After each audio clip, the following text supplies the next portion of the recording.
Hey guys, David here with Bright Audio. Today I want to introduce you to the Sonos Play 1.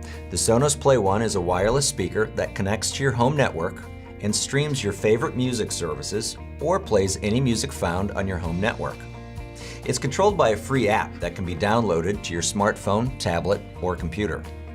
The entire line of Sonos products are designed to work as an integrated system. The Sonos Play 1 is the smallest wireless speaker that they make. Like all of their products, it's very easy to set up. Out of the box, it has everything you need.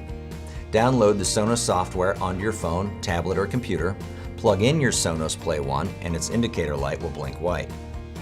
Open the app on your device and hit the setup button. The software will walk you through the setup step by step. If you have an account with one or more of the 50 different music services available on Sonos like Spotify, Pandora, or Rhapsody, connect your accounts and start streaming music immediately.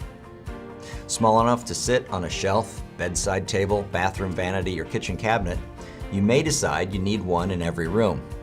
At $199, you won't find anything that sounds better. Add a second Play 1 and configure it as a stereo pair, and the sound is even more impactful. Add the Sonos subwoofer, and suddenly you can host house parties and DJ the entire night right from your phone. That's why we refer to the Sonos Play 1 as a no-brainer. If you want to hear it, come to the store. Well, thanks for watching. This is David for Bright Audio. Please hit the subscribe button and follow us on YouTube.